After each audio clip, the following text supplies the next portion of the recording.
Well, the Indigenous people of the contested territory of West Papua have been seeking independence from Indonesia for decades. Now, the nation is on the verge of another bloody crackdown, executed by Indonesia's elite security forces, and definitely a story that we're following here. Cami Webb joins us now from the University of Wollongong. Cami, thank you so much for your time. Thanks for having me, Holly. Now, we know that West Papua appears to be on the verge of a violent crackdown. What do we know about the situation? Well, the most recent events have come out of what the West Papuan independence fighters would call a recent victory. The majority of the independence movement in West Papua, the people in the independence movement, are committed to achieving peace with justice or independence in West Papua through non-violent means. But there is a contingent of the independence movement, the guerrilla army known as the TPN-PB, and they do try and fight for independence using weapons, using violence. And so the TPN-PB is incredibly small and not very powerful in comparison to the Indonesian military. However, they do have tactical advantages in that they know the terrain very well, and they are able to access security and safety with local people in a way that the Indonesian military isn't able to in the highlands, in the very rugged kind of country. And so about 2 weeks ago, probably going on 3 weeks ago now, the independence fighters, the TPM-PB, were able to do a surprise attack and kill Brigadier General Gusti Putu Dani Karya Nugraha. And he was the head of the Indonesian intelligence in Papua. That was on April 25th. And so this is kind of their biggest scalp, so to speak, that the independence movement and the independence fighters have ever, the biggest kill they've ever been able to do. And the act was claimed by the members of the Liberation Army as a victory. This infuriated Indonesia, and it prompted the response from the chairman of the People's Consultative Assembly to the Indonesian military, Bambang Susatyo, that he said, destroy them first, meaning independence seekers in West Papua. We will discuss human rights matters later.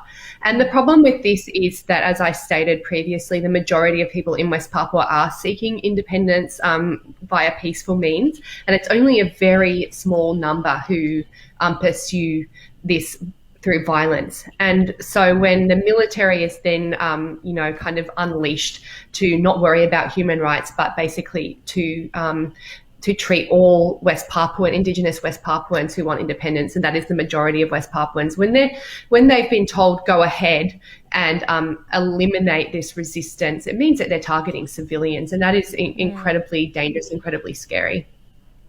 I mean, it's just devastating news that we're hearing. What's the answer here? I mean, it's been going on for decades, this conflict. What is the answer here? Well, I think the answer is for the Indonesian government to listen to the West Papuan people. Papuans have been asking for dialogue with Indonesian leaders for decades. They want to sit down and they want to discuss what is at the heart of the conflict. And for West Papuan people, the heart of the conflict is political.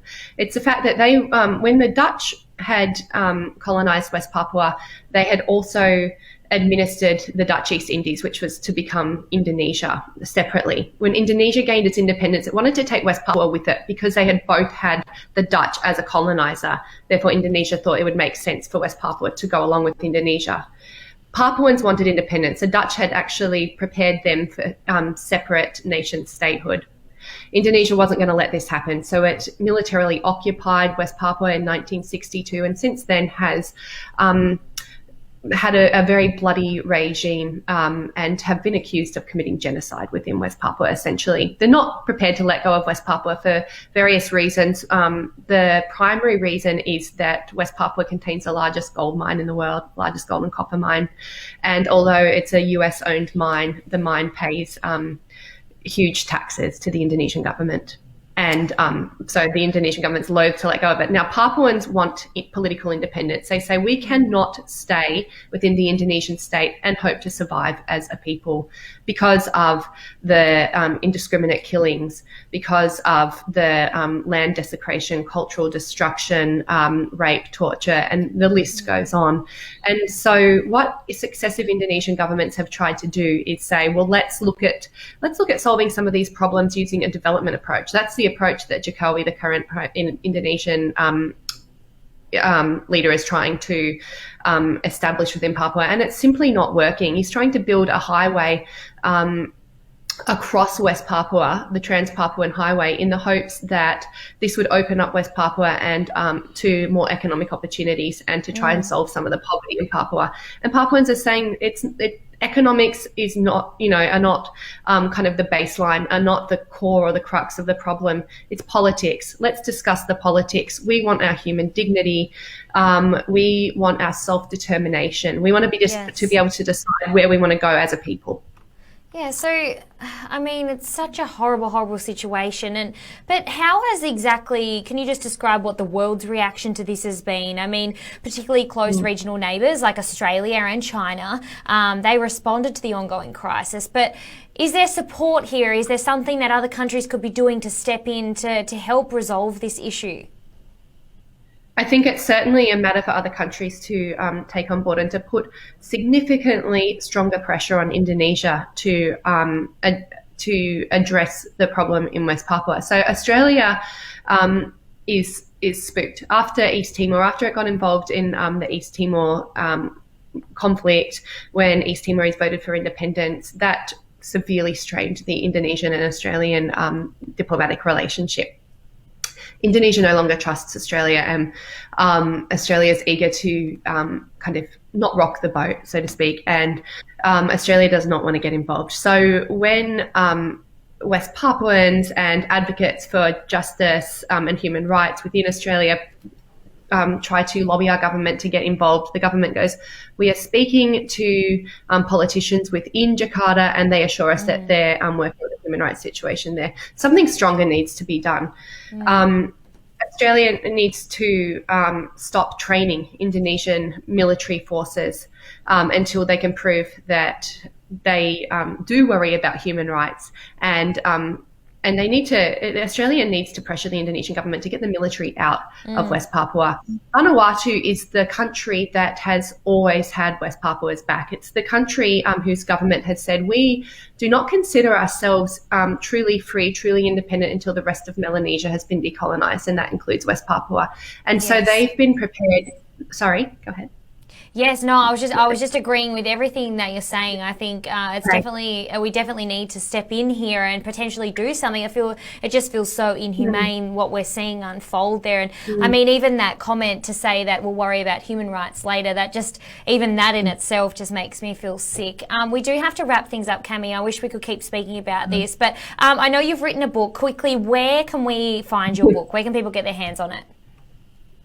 Well, it's available to order from the University of Hawaii Press website, also through Amazon.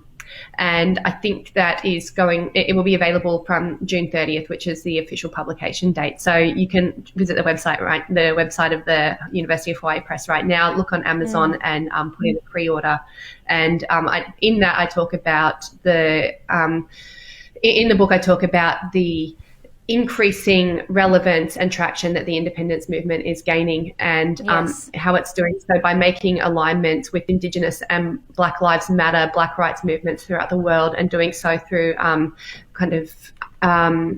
in identity politics as well as artistic means.